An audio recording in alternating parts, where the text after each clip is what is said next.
Vamos lá. Hebreus capítulo 4, versículo 11 e 12 diz assim: Esforcemo-nos, pois, para entrar naquele descanso, a fim de que ninguém caia segundo o mesmo exemplo de desobediência. Porque a palavra de Deus é viva e eficaz, e mais cortante do que qualquer espada de dois gumes, e penetra até o ponto de dividir alma e espírito, juntas e medulas, e é apta para discernir os pensamentos e propósitos do coração. Amém? Queridos, quando nós olhamos para esse texto, nós percebemos claramente aqui uma sugestão ou uma intenção muito clara da parte de Deus. Primeira coisa que nós percebemos aqui é a palavra esforcemo-nos para entrar. Esforcemo-nos para entrar. Isso claramente é um direcionamento para mim e para ti sobre o entendimento de nós interagirmos com a palavra de Deus. Nós precisamos interagir com o que a palavra de Deus nos aponta, nos revela, nos mostra. Não há como viver uma vida cristã sem que haja uma interação entre eu e a palavra de Deus. Ou seja, a palavra de Deus, ela precisa ser aplicada em minha vida, ela precisa ser aplicada no meu caminhar, ela precisa mudar a minha cultura interior, ela precisa efetivamente falar comigo. E o texto ele faz questão de mencionar algo, ele diz: esforcemo-nos, pois, para entrar naquele descanso, a fim de que ninguém caia segundo, ele diz, o mesmo exemplo da desobediência. Se a desobediência pode acontecer em nossas vidas, a pergunta que nós deveríamos fazer é: qual deve ser a base, então, da obediência que se pede, segundo a palavra? Eu acredito, queridos, que a obediência é fruto de confiança. Se eu confio, eu obedeço, não é verdade? Uma criança, seu filho, sua filha, né? Quando você dá uma ordem a ele, o pai dá uma ordem, o pai dá uma orientação, o pai dá uma direção. Se ele faz se ele segue aquele caminho, se ele escuta aquela direção, ele escuta e ele pratica, é porque ele confia no pai e na mãe. Porque aquela ordenança, aquele ensino, aquele princípio, aquele valor que um pai e uma mãe vai dar àquele filho, que é digno de confiança pela maturidade desse pai e essa mãe, aquele filho que anda pelo caminho da obediência, ele está revelando que ele confia nas palavras do pai e da mãe. Não é verdade? A confiança ou a obediência, ela é baseada na confiança. E a palavra do Senhor está nos mostrando que esse esforço de entrar nesse descanso é fruto de confiarmos na palavra de Deus. E a confiança na palavra de Deus nos livrará de andar em desobediência. Ou seja, confiar na palavra de Deus é confiar em Deus. Não há como dissociar Deus e a palavra de Deus. Por quê? Porque a palavra de Deus revela o caráter de Deus, revela a pessoa de Deus, revela como Deus pensa, revela como Deus faz as coisas. E nós vamos nos deparar com citações como, por exemplo, 1 Timóteo capítulo 1, versículo 5. Ele diz assim, e é uma repetição desse texto em 1 Timóteo 4,9, diz assim: fiel é a palavra e digna de toda aceitação. 1 Timóteo 1,15. Que Cristo Jesus veio ao mundo para salvar os pecadores, dos quais eu sou o principal. Ou seja, o apóstolo Paulo estava escrevendo a Timóteo, ele está dizendo: a palavra é fiel, ela é digna de toda aceitação. A palavra não pode ser conquistada, e ele avança um pouco mais. E quando ele fala sobre a fidelidade da palavra, ele está dizendo que Cristo Jesus veio ao mundo para salvar os pecadores. Ou seja, ele está dizendo, a palavra de Deus, que disse que Jesus é o Salvador do mundo, é o Cordeiro de Deus que tira o pecado do mundo, é verdade, é fiel, é inquestionável. Em 1 Timóteo 4,9, mais uma vez o apóstolo Paulo enfatiza essa verdade. Ele diz: fiel é esta palavra e digna de inteira aceitação. Amém? O que nós estamos nos deparando aqui é a importância e o valor da palavra de Deus que precisa ter em nossas vidas. Como eu disse, não tem como desassociar ou separar palavra e Deus, palavra e Cristo, palavra e Espírito Santo, porque a palavra é o próprio Jesus. João capítulo 1, versículo 1 diz que o verbo estava com Deus, E o verbo se tornou carne e habitou no meio dos homens. Verbo, a palavra verbo é a palavra logos, significa palavra. Ou seja, o logos de Deus, a palavra de Deus que habitava com Deus, veio a esse mundo em forma corpórea e se revelou. Ou seja, a palavra de Deus se revelou a nós. A palavra salvadora, a palavra redentiva, a palavra que nos restaura, a palavra que transforma o nosso viver, a palavra que traz uma nova vida, a palavra, o Cristo, o verbo de Deus. Amém? Você está comigo aqui, meu irmão? Por isso, a mensagem que eu quero trazer ao seu coração nessa manhã é a eficácia da palavra de Deus.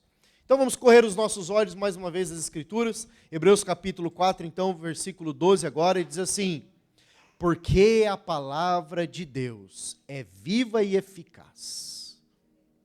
A palavra de Deus é viva e eficaz. Uma coisa interessante no que o escritor aos Hebreus, ao escrever, né, esse texto inspirado pelo Espírito Santo, uma coisa interessante que eu percebi aqui é que essa palavra viva e eficaz é uma redundância. Quando você vai estudar o original, a palavra grega para viva é a palavra zal, e a palavra grega para eficaz é a palavra energis. E o significado delas, elas são, em algum momento elas se unem, é a mesma coisa. Por exemplo, a palavra viva e eficaz dentro do original, ela é uma palavra só, é a palavra eficaz. Ou seja, quando ele escreve a palavra viva e eficaz, há uma redundância aqui. É como se ele estivesse dizendo, a palavra é eficaz, eficaz. Por quê? Porque ela traz essa mesma natureza. Mas não só isso. A palavra é viva e eficaz, porque ela também é ativa e ela é potente. É o significado dessa palavra no grego, dentro do original. Ou seja, nós precisamos perceber que a palavra, ela precisa, a nossa vida cristã, que nós precisamos nos envolver com a palavra, deve haver uma interação com a palavra, o que ela tem, o poder, o que ela tem, a capacidade, a atividade dela para agir em nossas vidas e para tocar as nossas vidas. E aí, o Salmo 119, versículo 5, na prática, o como nós devemos lidar com a palavra do Senhor no nosso viver. Salmo 119, versículo 105, diz assim: lâmpada para os meus pés é a tua palavra, e luz para os meus caminhos. Aleluia. Quando a palavra de Deus se torna eficaz no nosso viver, quando a palavra ilumina o meu pé, eu não vou andar em caminhos de trevas. E quando ela aponta um caminho, e esse caminho é um caminho que me leva a Deus. Quando a palavra se torna viva e eficaz, é quando eu ando debaixo da orientação da palavra. Quando eu sou guiado pela palavra, quando eu não sou guiado pelos meus impulsos, quando eu não sou guiado pelas minhas perspectivas, mas quando eu permito que a palavra se torne essa lâmpada, quando eu permito que a palavra se torne esta luz, e ela reflete sobre mim uma verdade que me traz entendimento e me traz revelação. Amém?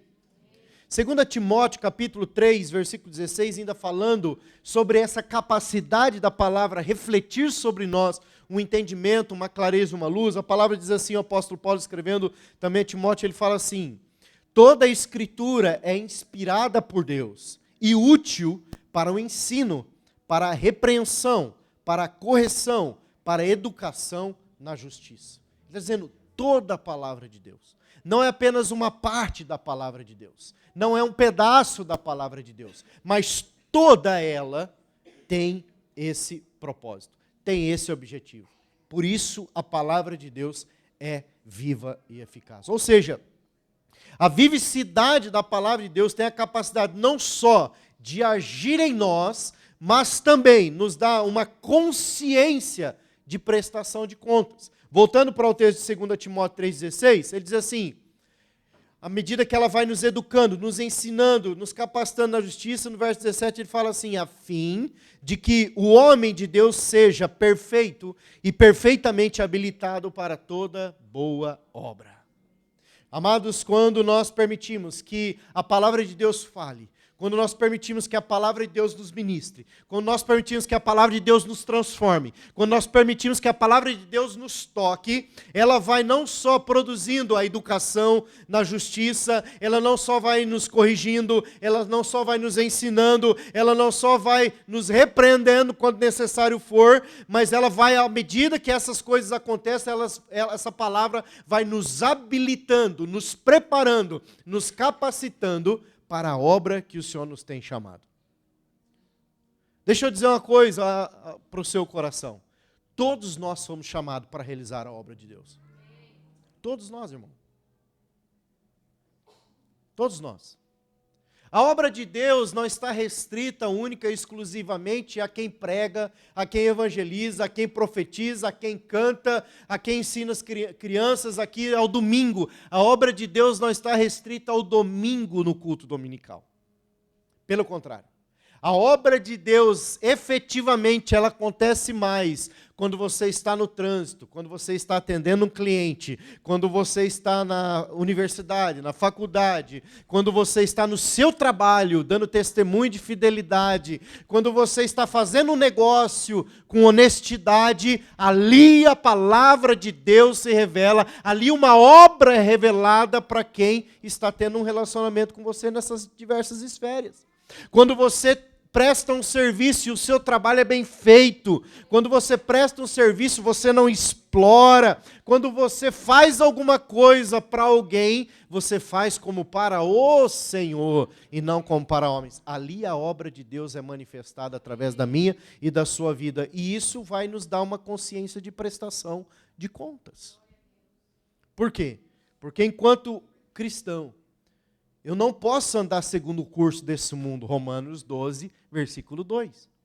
Eu preciso andar segundo o curso dos céus, a cultura dos céus, e a palavra do Senhor, que é viva e eficaz, ela vai produzindo essa consciência em nós. Ela vai mudando o nosso interior, ela vai mudando a nossa perspectiva, e nós vamos permitindo que, à medida que ela entre, que à medida que ela nos toque, que à medida que ela nos ensine, que ela nos educa na justiça, nós vamos revelando o caráter de Deus no nosso viver.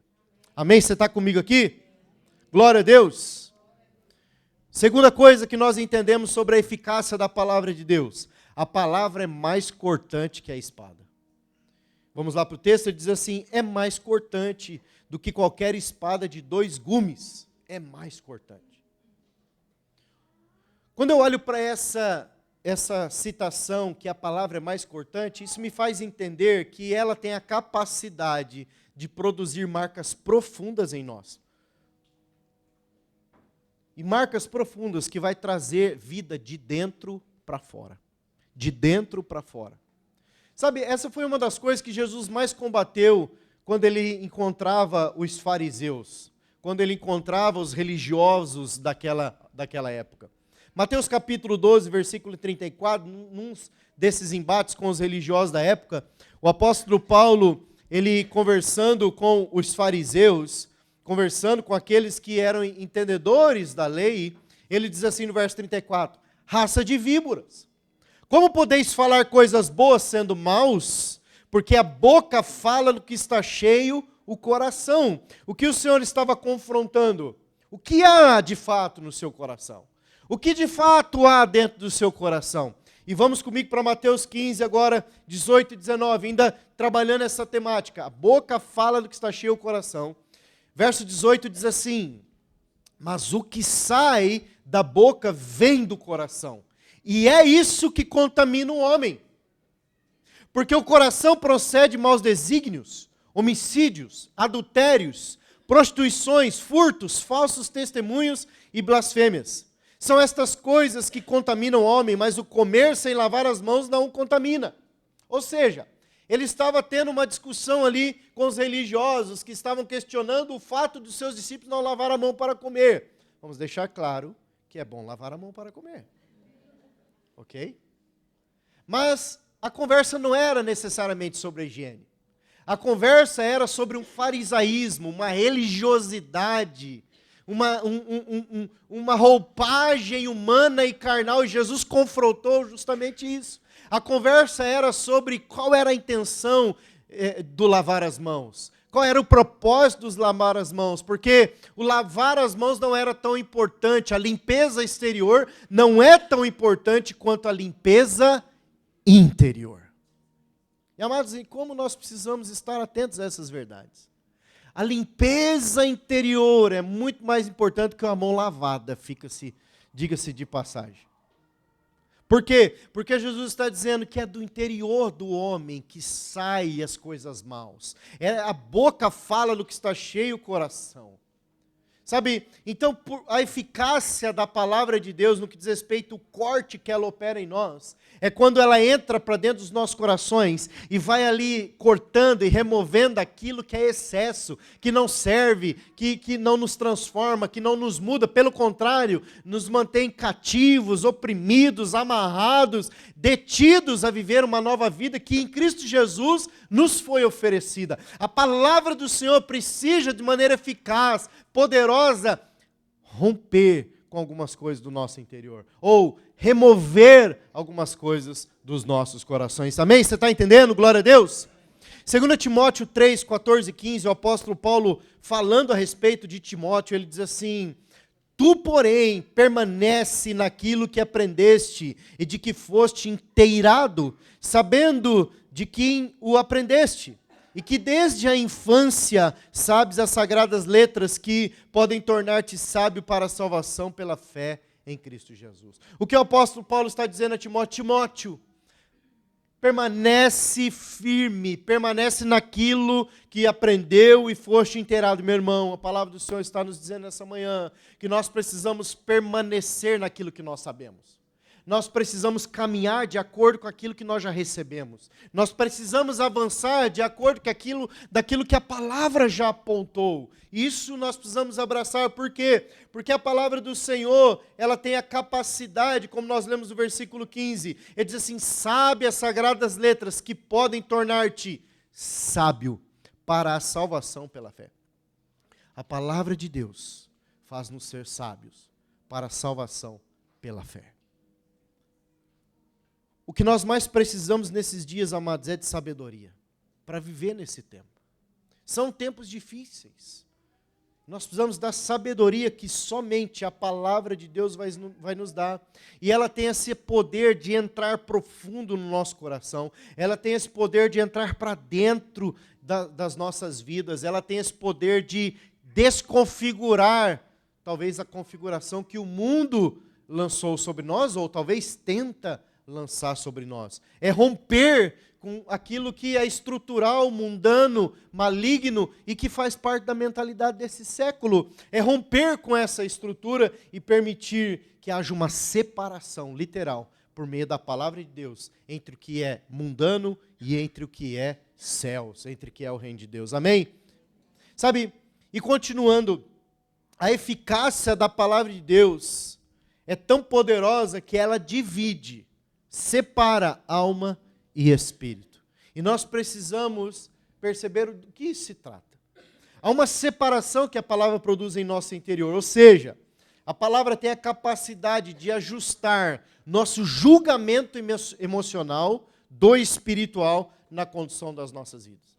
A palavra, ela nos ajusta, ela nos alinha para nós aprendermos a separar o que é emocional do que é espiritual. Quando o meu posicionamento está sendo emocional e quando o meu posicionamento está sendo espiritual. E até mesmo quando as minhas emoções, elas tentam me tirar daquilo que é espiritual. E a palavra do Senhor, ela tem esse poder, à medida que ela entra, ela faz essa separação entre a minha emoção e a minha espiritualidade. Isso é muito importante nós percebermos, amados. É muito importante nós termos essa consciência e esse entendimento. Eu quero que você abra comigo em 1 Coríntios capítulo 15. 1 Coríntios 15, do 45 ao 47. Falando um pouquinho ainda sobre esse entendimento da questão alma e da questão espírito. 1 Coríntios 15, 45 diz assim: pois assim está escrito, o primeiro homem, Adão, foi feito alma vivente. O último Adão, porém, é espírito vivificante. Mas não é o primeiro o espiritual, e sim o natural, depois o espiritual. O primeiro homem formado da terra é terreno, o segundo homem é do céu. Queridos, quando nós nascemos das nossas mães, nós nascemos almas viventes, a semelhança de Adão. Almas viventes. E Adão nasce dessa forma, como alma vivente. E o Senhor vem sobre ele e sopra sobre as narinas de Adão. O que ele sopra? Vida. E ele passa agora a não ser só uma alma vivente, mas um homem com um relacionamento espiritual com Deus. Mas Adão cai e é desconectado desse relacionamento. Mas Jesus, o segundo Adão, ele vem. E ele não nasce segundo os padrões normais que cada um de nós nascemos. Ele não é gerado apenas por uma alma vivificante. Mas Jesus, ele nasce pelo Espírito. Um Espírito vivo, como diz a palavra do Senhor. Ou seja, o que a palavra está a nos ensinar aqui é que Jesus, ele não é uma alma vivente, ele é um Espírito vivificante. Ainda que viveu como homem na terra, a natureza de Jesus é por um ser criado pelo Espírito, não um ser criado pelo homem. Adão foi criado, nós na semelhança de Adão fomos criados a partir de uma, como é que eu posso dizer, um DNA adâmico, caído. Mas quando nós entregamos nossas vidas a Jesus, nós passamos a ter o Espírito vivificante operando em nós. Nós passamos a ter vida no Espírito.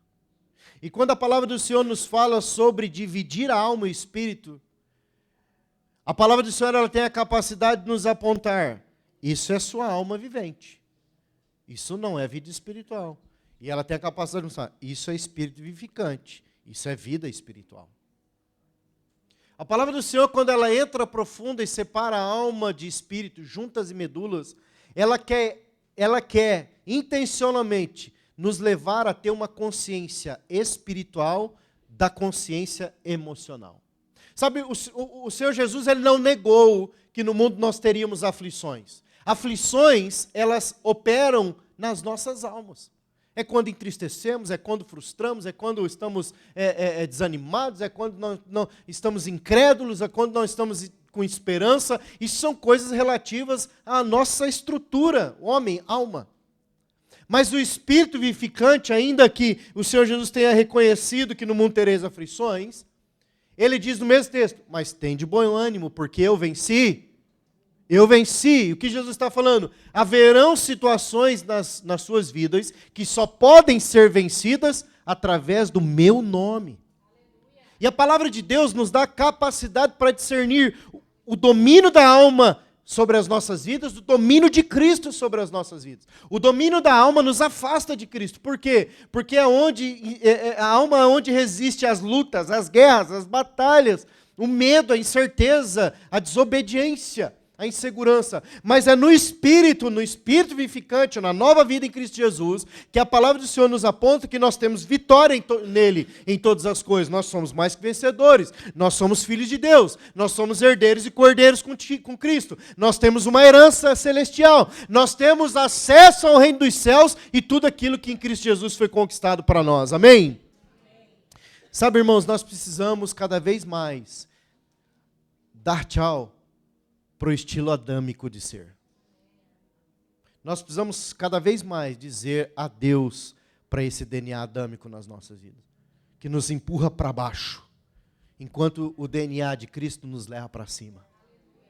Nós precisamos abraçar o DNA de Cristo, ou seja, falando ainda sobre essa eficácia da palavra que divide essa perspectiva, o apóstolo Paulo escreve em Romanos capítulo 2, versículo 29, e eu gosto desse texto porque ele vai falar da condição interior de cada um. Ele diz assim, porém, judeu é aquele que é interiormente, e circuncisão a que é de coração, no espírito, não segundo letra, e cujo louvor não procede dos homens, mas de Deus.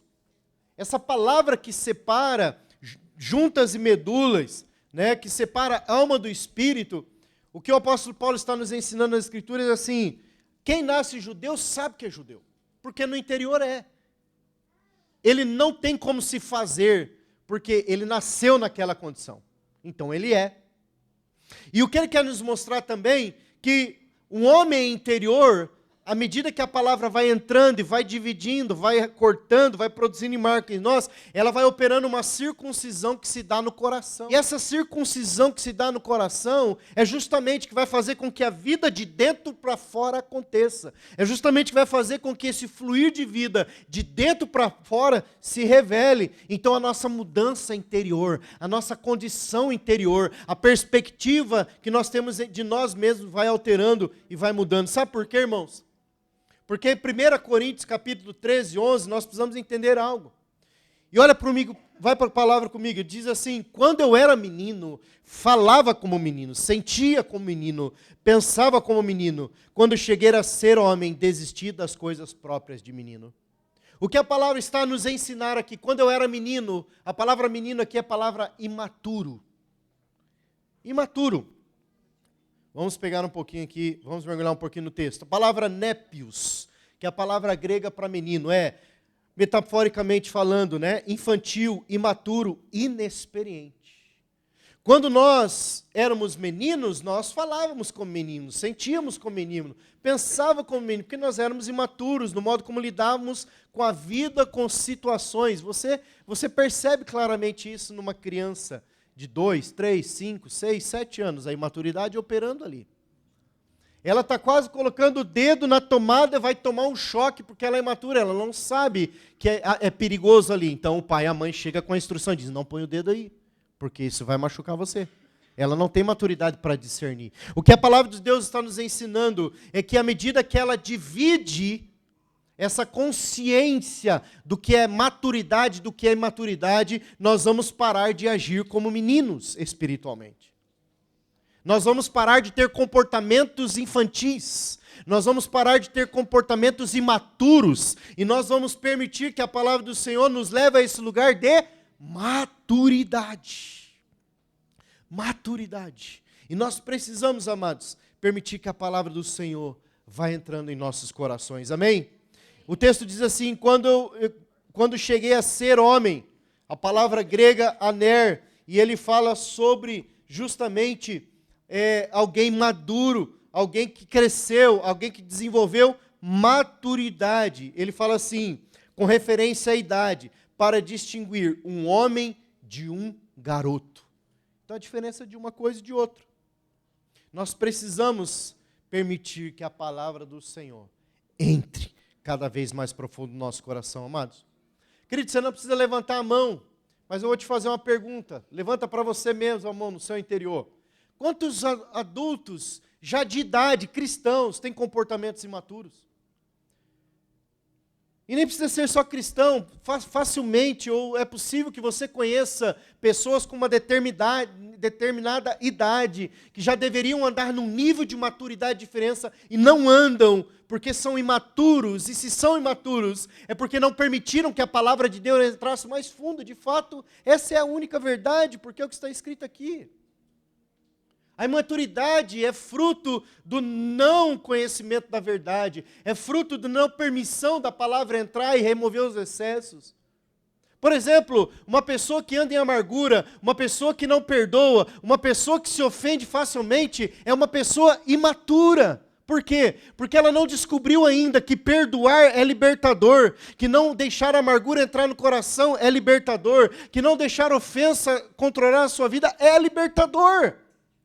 Por quê? Porque em Cristo nós somos libertos, amém? Gálatas capítulo 5, versículo 1 diz que se Cristo nos libertou, verdadeiramente nós somos livres. Isso é fruto do conhecimento da palavra. Sabe, irmãos, eu tive que aprender rapidamente, depois que eu fui para o ministério, a me abster das ofensas, a me abster das injúrias, a me abster rapidamente de ficar me preocupando com o que as pessoas pensam de mim ou não. Irmão, se tem uma coisa que você tem que aprender logo, é parar de se importar com o que as pessoas dizem a teu respeito. Primeiro, sobretudo, não é porque você tem uma justiça própria para se autodefender. A base dessa ausência de preocupar com o que as pessoas dizem a teu respeito é a minha e a sua identidade em Cristo. É quem eu sou em Cristo. Porque se eu sou algo, eu sou em Cristo. Então não interessa o que dizem de mim. Não interessa o que pensam de mim. Porque se eu sou de Cristo, eu julgo a mim mesmo. E é isso que eu quero entrar agora. 1 Coríntios capítulo 2, versículo 15. Porque eu não preciso me importar com o que as pessoas pensam a respeito de mim. Porque se eu sou um homem espiritual, eu julgo todas as coisas. Porque ele mesmo não pode ser julgado por ninguém. O texto diz isso. 1 Coríntios 2, 15. Porém, o homem espiritual julga todas as coisas, mas ele mesmo não é julgado por ninguém. Por que ele não pode ser julgado por ninguém? Porque ele mesmo se confronta através da palavra. Ou seja, nós precisamos perceber, irmãos, que a palavra é como um espelho diante de nós. À medida que eu me exponho a essa palavra, ela reflete sobre mim o que eu sou em Deus, o que eu tenho em Deus, e não o que eu acho que sou ou penso ser. Porque a palavra de Deus revela a minha identidade em Cristo. E se nós não nos expormos à palavra do Senhor, essa identidade não será consolidada em nossos corações. Por isso que a palavra precisa entrar para separar o emocional do espiritual. Se a palavra não entrar, se nós não permitirmos que ela entre mais profundo, nós vamos continuar num lugar de imaturidade. Nossas emoções podem nos conduzir, queridos, a um caminho diferente daquele que a palavra certamente nos conduziria. As nossas emoções, elas não são confiáveis.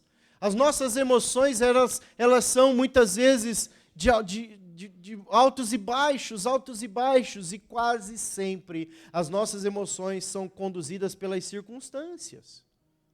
E o homem espiritual não se permite ser conduzido pelas circunstâncias. O homem espiritual, ele não anda, por exemplo, por propostas, ele anda por propósito. É diferente. Um homem espiritual, ele não anda em busca de uma porta melhor, ele anda em busca da porta que Deus abre.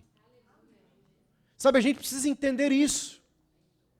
Porque quando eu busco uma porta que o homem abriu, eu estou buscando suprir uma necessidade temporal. Quando eu busco uma porta que Deus abre, eu estou entendendo que o meu suprimento vem do céu o tempo todo, e eu não vou ser suprido só circunstancialmente. A gente não pode viver, irmãos, por ser suprido circunstancialmente em nenhuma área das nossas vidas. Nós precisamos viver como alguém que é suprido pela realidade do céu. E no céu, a palavra do Senhor diz, nós somos cordeiros com Cristo. Herdeiros de Deus e cordeiros com Cristo. Nós temos uma herança. Só que muitas vezes nós achamos que a nossa herança está reservada para aquele grande dia. E não é verdade. Não é verdade. Eu posso hoje me apropriar daquilo que Deus tem para a minha vida hoje e agora. Eu posso me apropriar, sim, de finanças hoje e agora. Eu posso me apropriar, sim, de uma porta de emprego melhor hoje e agora. Eu posso me apropriar, sim, da restauração do meu casamento, da cura de enfermidade, ou de qualquer contexto que ronde esse mundo e que fatalmente pode nos atingir. Eu posso me apropriar disso, sim, agora. Não é só para a vinda de Jesus, não é só para a eternidade, porque a palavra do Senhor diz em Gálatas, tudo que o homem planta, ele colhe. Então, se eu colho fé, eu vou colher o resultado da fé. Hebreus 11:6 diz que o homem de fé agrada a Deus com a sua fé, porque ele é galardoador daqueles que buscam com fé. Irmãos, nós precisamos nos apropriar da palavra e entender que ela é eficaz para nos levar a esse lugar, amém? E por último, a eficácia da palavra de Deus, ela opera quando ela discerne os pensamentos e propósitos do coração. Ela tem esse poder. Ela tem esse poder. Quando a gente se coloca diante dela, ela, à medida que a gente lê a palavra do Senhor... Sabe de uma coisa? Eu tenho calma, antes de eu avançar aqui no meu argumento, eu tenho aqui umas ideias. Às vezes pode até ser estranho, irmão. Se não servir para você, você joga fora. Mas às vezes eu acho que tem alguns cristãos que não leem a palavra de Deus por medo da palavra de Deus falar com ele que ele precisa abandonar certos pecados. Ele alega ignorância. Porque a palavra do Senhor diz assim, que Deus não leva em tempo quando é ignorância. O que é ignorância? Falta de conhecimento. Ele fala, cara, se eu não ler e não saber que aquilo é pecado, então eu não vou ler. Então, se eu não ler, eu não vou saber, eu não preciso parar. Pastor, mas será que é desse jeito? Irmão, é desse jeito sim. Tem gente que quando lê a palavra do Senhor, e não tem como, querido, quando lê a palavra do Senhor ela discerne o pensamento do homem, o propósito do coração do homem, ele tem dois caminhos. Ou ele submete, ou ele se rebela. Não tem como. Ou ele se quebranta, ou ele se levanta contra Deus. Sabe, é muito interessante isso, porque quando a gente se expõe à palavra de Deus, ela tem essa capacidade de discernir o que eu penso e o que eu acho. Ela tem essa capacidade de decidir os meus propósitos, os meus planos, os meus desígnios. Aqueles que eu estou arquitetando para a minha própria vida. Não aqueles que eu busquei em Deus. Porque aquilo que eu busco no Senhor, a palavra de Deus, ela não questiona, ela apoia. Aquilo que eu busco viver em Deus, ela não acusa, ela fortalece. Por quê? Porque aquilo vem de Deus. Porque aquilo é de Deus. Porque aquilo está nas Escrituras, sabe? Então, pela palavra, os nossos pensamentos e propósitos, eles são julgados, eles são testados, eles são questionados. Irmão, vou falar para você. Muitas vezes a palavra de Deus julgou meus pensamentos. Muitas vezes a palavra de Deus, ela testou os meus pensamentos. Ela testou os meus propósitos. Ela trouxe à luz, como nós lemos no Salmo 119. A palavra de Deus é luz para os meus pés, lâmpada para os meus caminhos. É lâmpada para os meus pés e luz para os meus caminhos, para não inverter o versículo. Quando a palavra vem, ela ilumina o meu pé. Quer iluminar meu pé? Você quer ir por esse caminho? Quer ver um discernimento que eu achei que Deus não ouviu? Eu já falei aqui, mas vale a pena ressaltar para mostrar para você como a palavra de Deus é confrontadora. Quando nós estávamos para vir a Portugal e morando 14 anos em Curitiba, frio, chuva, um dia eu voltei para Les e falei, já que nós estamos indo a Portugal, vamos abrir uma igreja no Algarve? Vamos abrir a Surf Alcance. O que você acha, Neto?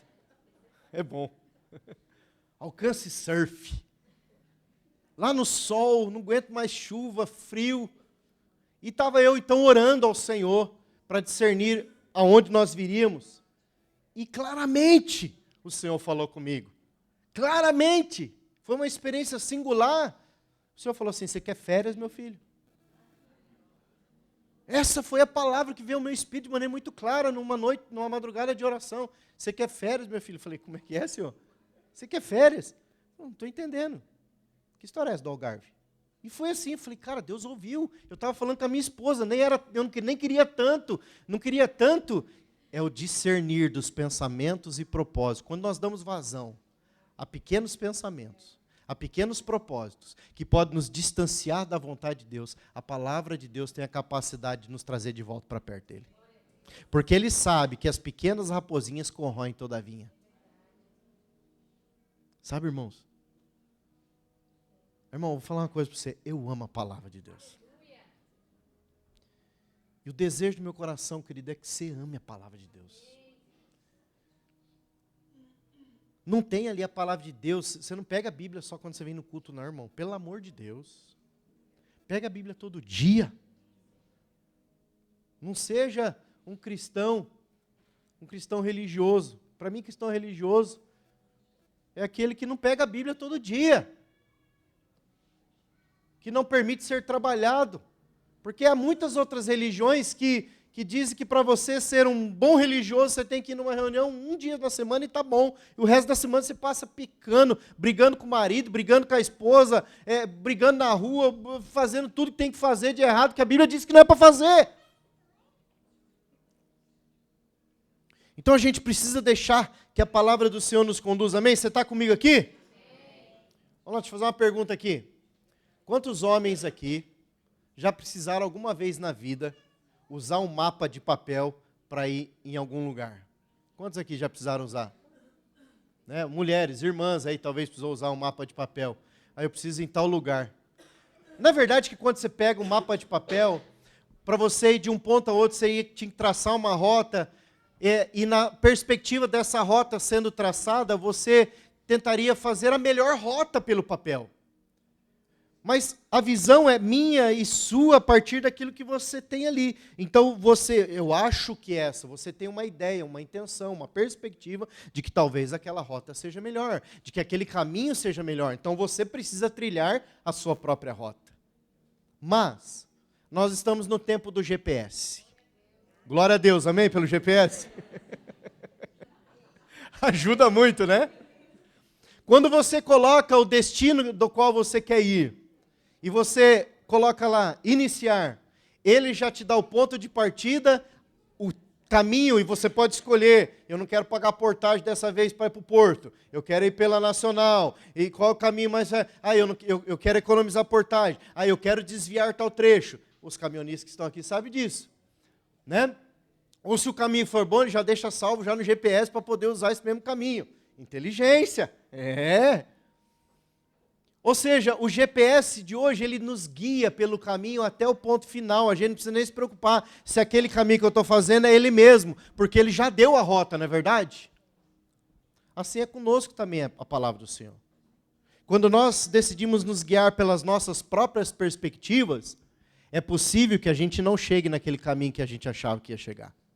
Mas quando a gente confia na palavra de Deus, quando a gente entrega o nosso coração na palavra de Deus, a gente não é conduzido mais pelas nossas perspectivas. Nós vamos ser conduzidos pela palavra de Deus. Então, certamente, nós chegaremos no destino final, sem percalços nenhum. Sabe, nós precisamos entender isso. Nós precisamos perceber que essa é uma realidade, é uma verdade. Isso é imutável. Olha o que a palavra do Senhor diz em Tito, capítulo 2, versículo 11. Quero chamar aqui já até o ministério de louvor, por favor. Nós já estamos indo para o final da mensagem. Tito, capítulo 2, versículo de número 11, diz assim a palavra. Porquanto a graça de Deus se manifestou salvadora a todos os homens, educando-nos para que, renegadas a impiedade e as paixões mundanas, vivamos no presente século, sensata, justa e piedosamente, aguardando a bendita esperança e a manifestação da glória do nosso Senhor, do nosso grande Deus e Salvador, Cristo Jesus. Olha o que a palavra do Senhor diz, educando-nos, versículo 12. Educando para quê? Para renegar, refutar, rejeitar, abandonar, deixar de largo, deixar para trás toda e qualquer impiedade, paixões mundanas, toda e qualquer ideia maligna, toda e qualquer ideia pecaminosa, todo e qualquer estilo de vida que nos afaste de Deus, todo e qualquer contexto que nos rouba da presença de Deus. Sabe, queridos, a palavra, ela se torna eficaz quando permitimos que ela opere em nós. Através das verdades contidas nela, aparando o que precisa ser aparado, produzindo marcas e ajustando nossa capacidade de julgar a nossa conduta. Quando nós permitimos que a palavra de Deus atue em nós. Irmão, a nossa vida é mudada. Nós mudamos. Nós somos transformados. Nós passamos a viver aquilo que a própria palavra chama de novidade de vida. Uma nova vida. Um novo caminho. Então, nessa manhã, meu irmão, eu não sei como você chegou a esse lugar. Mas se você chegou a esse lugar talvez com dúvidas, ou até talvez, depois dessa mensagem que eu trouxe ao coração, você passou a ter um entendimento de como lidar com algumas coisas no seu coração a partir de hoje, glória a Deus por isso. Ou se talvez você havia dúvida no seu coração sobre algumas outras questões com relação à palavra e como ela deve ser viva e eficaz em nossas vidas, a partir de hoje você passou a ter entendimento de que ela é poderosa, de que ela age, de que ela opera. Por quê, amados? A palavra de Deus é a expressão do caráter de Deus. É quem Ele é. Como eu disse anteriormente.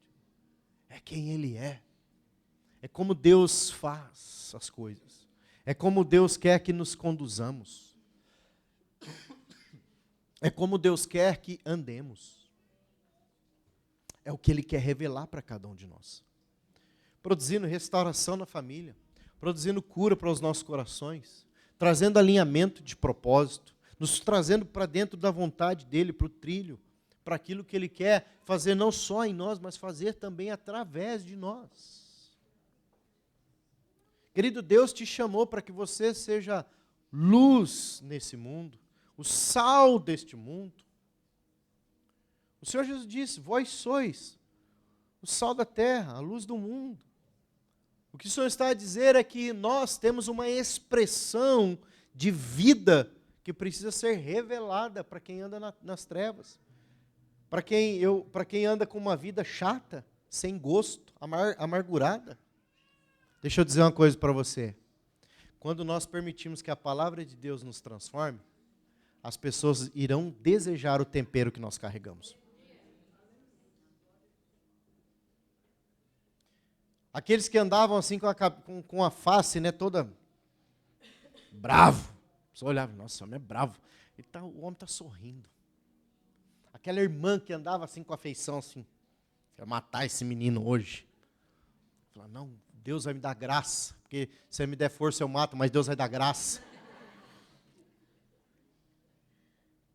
Aquela pessoa que foi ofendida, foi ferida por alguém, ela não vai andar mais debaixo da escravidão, da ferida e da ofensa. Ela vai se libertar, porque em Cristo ela é uma nova criatura. Ela vai liberar perdão, ela vai liberar a ofensa, ela não vai permitir que aquilo governe o coração e a vida. Por quê? Porque aí a palavra se torna eficaz. Aí a palavra passa a ter uma vida nos nossos corações. Isso está, irmão, disponível a mim e a ti nesse exato momento, nesse instante. Ao alcance, sabe do quê? De um clamor. De um clamor. O Senhor Jesus disse, vinde a mim, vós que estáis cansados e sobrecarregados, e eu vos aliviarei, darei descanso. Nós vamos usar esse recurso, irmão. Eu não sei como você chegou aqui hoje. Não sei se você está cansado, sobrecarregado, desanimado, frustrado, querendo desistir, ou até desistiu, mas está resolvendo voltar. Né? Foi dar um passeio igual o filho pródigo, mas agora está querendo voltar, queremos reconciliar. Aleluia! O Senhor está com o braço aberto. Mas Ele só abraça quando o clamor sai da nossa boca. Ele só nos cerca quando o pedido é feito. Ele só nos alcança quando nós nos apresentamos a Ele. Se ficarmos na nossa, Ele fica na dele. Se não falarmos com Ele, Ele não fala conosco. Porque Ele espera uma interação. A minha interação ou a minha ação gera uma reação de Deus. A Bíblia diz, aproximai-vos de Deus, e Ele se achegará a vós outros. Ou achegai-vos a Deus, e Ele se achegará a vós outros. Vamos ficar em pé, vamos orar ao Senhor.